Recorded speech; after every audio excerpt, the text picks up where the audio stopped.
안녕하십니까. 대수장 사무총장 윤광섭입니다. 오늘은 이 정부가 전력 투구를 하고 있는 종전선언과 북한이 주장하는 적대시 정책에 대해서 말씀드릴까 합니다. 먼저 너네들만의 잔치가 된 종전선언, 운동권 국내 정치하듯 국제 정치하려는가? 라는 제목으로 말씀드려 보겠습니다. 이 정권의 종전선언에 대한 집착은 참으로 보기가 민망할 정도입니다. 지난 9월 22일 유엔 총회에 아무것도 모르는 순진한 방탄소년단을 데리고 가더니 얼마 전 모 민간단체가 코로나 상황에도 아랑곳 없이 베를린까지 달려가서 평화음악제를 열고 종전선언 분위기를 달구며 앞으로 독일이 종전선언의 친구가 되어달라고 호소했습니다. 최근에는 세계 평화의 상징이라고 할 수 있는 교황에까지 찾아가 매달리고 있습니다. 정치권에서는 지난 6월 더민주당 국회의원 174명이 한반도 종전선언 촉구 결의안을 발의한 바 있고, 당의 대표라는 자는 지난 4.27 판문점 정상회담 이후 북한은 핵실험도 하지 않고 있는데 그럼 북한에게 미국은 도대체 해준 게 뭐냐며 화살을 미국으로 돌리고 분위기를 몰아가고 있습니다. 종전이라고 하는 이 매력적인 용어가 주는 이미지만 믿고 안 돼도 손해볼 것은 없다, 저질러 보자며 여기저기 덤벼들고 있으니 이런 무모함과 위험한 불장난에 양식 있는 지식인들은 누구 할 것 없이 걱정이 태산입니다. 문 대통령은 종전선언에 대한 부정적 여론이 만만치 않다는 것을 의식한 듯 주한미군 철수나 한미동맹과는 아무 관계가 없다면서 정치적 선언이니 언제든 취소할 수 있다는 대통령으로서는 도저히 할 수 없는, 해서도 안 되는 무책임한 마음까지 하게 되는 그런 처연한 지경에 이르고 있습니다. 방탄소년단까지 데리고 가서 국제사회를 향하여 무슨 평화의 전도사처럼 연설해 놓고 만약 문제가 되면 취소하면 그만이라니, 아니 이런 인식 수준으로 유엔, 미국, 독일, 교황 등을 만나서 설득하려 했단 말입니까? 이게 과연 세계 10위권 경제대국 우리 대한민국의 국격인가? 귀를 의심케 합니다. 잘 알다시피 종전선언이라는 것은 어느 일방이 외친다고 되는 것이 아닙니다.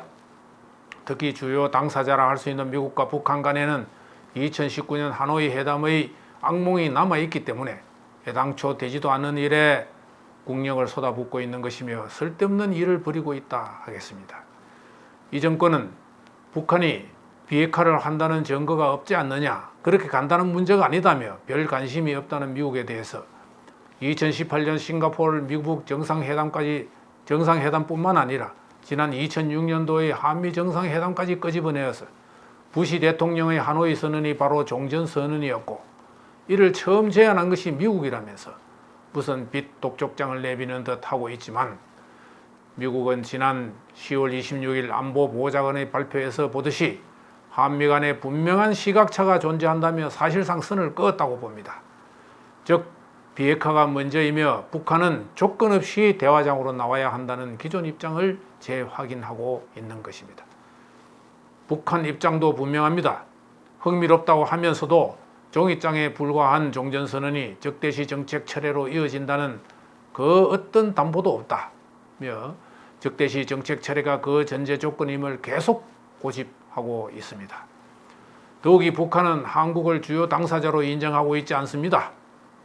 지난 판문점에서 남북미 정상의 만남을 보면 잘 알 수 있습니다만은 당시 판문점 회담 때 김정은이는 문 대통령은 오지 말아달라, 안 왔으면 좋겠다고 한 것으로 알려져 있습니다.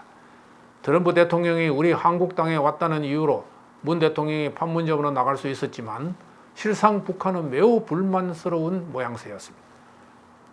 회담장에서도 문 대통령은 트럼프와 김정은이가 하는 대화에 함께하지 못하고 옆방에서 이야기가 다 끝날 때까지 대기해야 하는, 사진에는 3자가 요란하게 나왔습니다만 그런 한심한 수준으로 진행된 만남이 바로 판문점 정상회담이었음을 기억해야 합니다.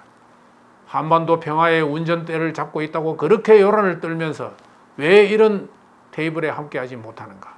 사정이 이러할진데 남북미 중이 만나서 종전선언을 하자는 그런 외침에 과연 울림이 있겠는가? 참으로 서글픈 현실이 아닐 수 없습니다. 즉 북한은 한반도 정전 문제나 평화체제, 핵 문제 같은 이런 본질적인 문제는 한국이 끼지 마라는 그런 입장을 가지고 있기 때문에 이 문제가 해결되지 않는 한 북한과는 만나지 말아야 하는 것입니다.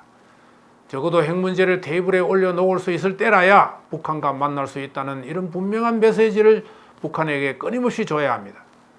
성과에 급급한 나머지 마냥 끌려다니기만 한다면 남북관계는 앞으로도 비정상적인 관계로 끌려다니기만 할 뿐이라는 점을 청와대는 깊이 유념하기 바랍니다. 이렇듯 주요 당사자라 할 수 있는 미국과 북한은 어떠한 접점도 없이 평행선을 달리고 있습니다. 그래서 미국을 비롯한 국제사회는 임기를 5개월 남겨둔 이 문 정권이 종전선언에 호소하면 할수록 종전선언보다는 이 정권의 속사정에 주목하고 있습니다. 즉 내년 대선 때문에 이 난리를 치고 있구나 하고 생각하고 있습니다. 북한 입장에서도 흥미롭다고 한 것은 종전선언이 아니라 차기 정권의 향방 때문이라는 것은 이제 널리 알려져 있습니다. 즉 북한 입장에서는 좌파 정권이 두서너 번 더 연장되어야 당면한 제재 국면에서 그나마 숨 돌리는 데 유리하다고 생각할 것이기 때문입니다. 결국 종전선언은 남북 정상회담을 위한 하나의 사전 정지 작업에 불과하다는 것이 분명해지고 있습니다. 즉 이 문제를 보는 국제사회의 시각은 국제 문제가 아니라 한국 당신네들의 정치 문제일 뿐이다. 한국에서 머리띠 메고 운동권 수준으로 하던 그 못된 버릇을 가지고 우리를 움직이겠다고 국제 정치판에 끼어들려 하지 말라는 국제사회의 따가운 눈총이 있다는 점을 깨닫기 바랍니다. 이제 상대는 북한이고 차제 북한은 주도권을 쥐면서 뭔가 챙기려고 궁리할 것입니다. 유엔 제재 국면에서 북한에게 줄 보따리는 그리 많지 않을 것입니다. 제재를 피할 수 있는 관광사업을 검토하고 지방자치단체 간의 교류 협력을 검토하는 등등 머리를 짜고 있는 것으로 보입니다만은 금강산 관광이나 개성공단처럼 북한의 연간 무역 규모에 해당되는 그런 대규모 지원책, 소위 통큰 지원책을 마련한다는 것은 쉽지 않을 것입니다. 결국 만만한 게 안보 문제로 보입니다. 안보를 타협의 제물로 올리려 할 것입니다. 국방부는 정신을 바짝 차려야 합니다. 9.19 남북 군사 합의서에 있는 대로 통항 문제를 해결하자고 나설 가능성이 가장 높습니다. 노무현 정권 당시 북한과 해운 합의를 했지만 김황자 사건으로 중단되었기 때문에 이것을 다시 꺼내들 것입니다. NLL을 다시 분쟁지역으로 각인시키며 평화수역으로 하자고 또 들고 나올 것입니다.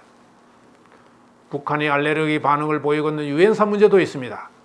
송영길 대표라는 자는 유엔사를 족보도 없는 조직이라고 폄훼한 바 있고 문 대통령은 종전선언을 언급할 때 미군을 철수하자는 것은 아니다라고 하면서도 유엔사 문제에 대해서는 아무런 언급을 하지 않은 점 등으로 보아서 적어도 유엔사 해체를 위한 마중물 역할 정도, 예를 들면 종전선언, 평화협정 등이 다 그런 것입니다만 이런 것을 계속 외쳐대며 국론을 선동할 공산이 높습니다. 그리고 군사 주권이라는 국민들에게 호소하기 좋고 설득하기도 좋은 전자권 전환 문제, 실은 이것이 연합사 해체, 주한미군 철수의 수순이 될 것이라고 모두들 우려하고 있습니다만은 이 모든 것을 무시하고 지금 당장 안 되더라도 계속 질러보자는 식으로 들고 나올 것입니다.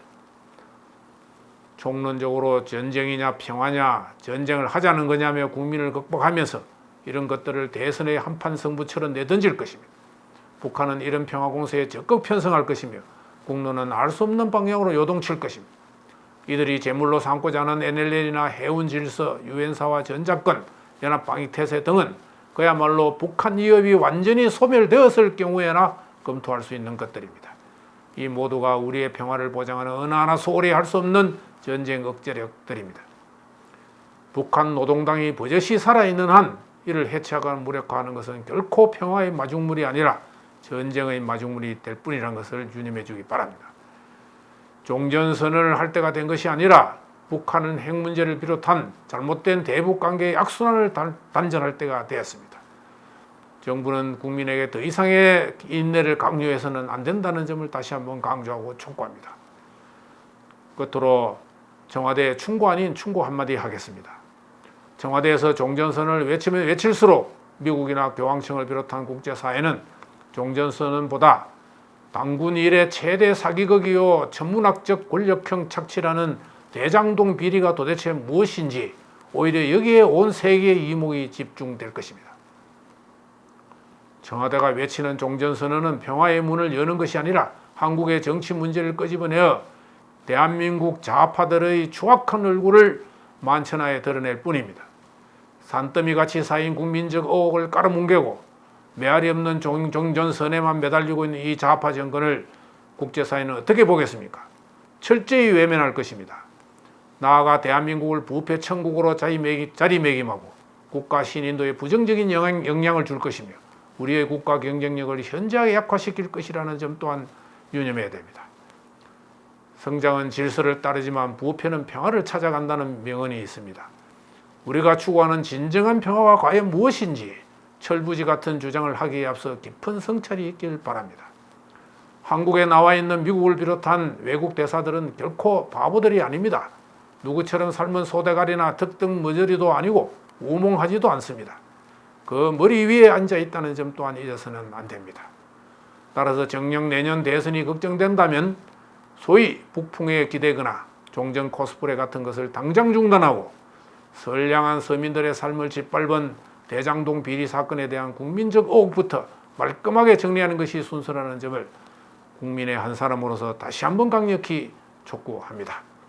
이어서 북한이 주장하는 적대시 정책에 대해서 말씀드리겠습니다.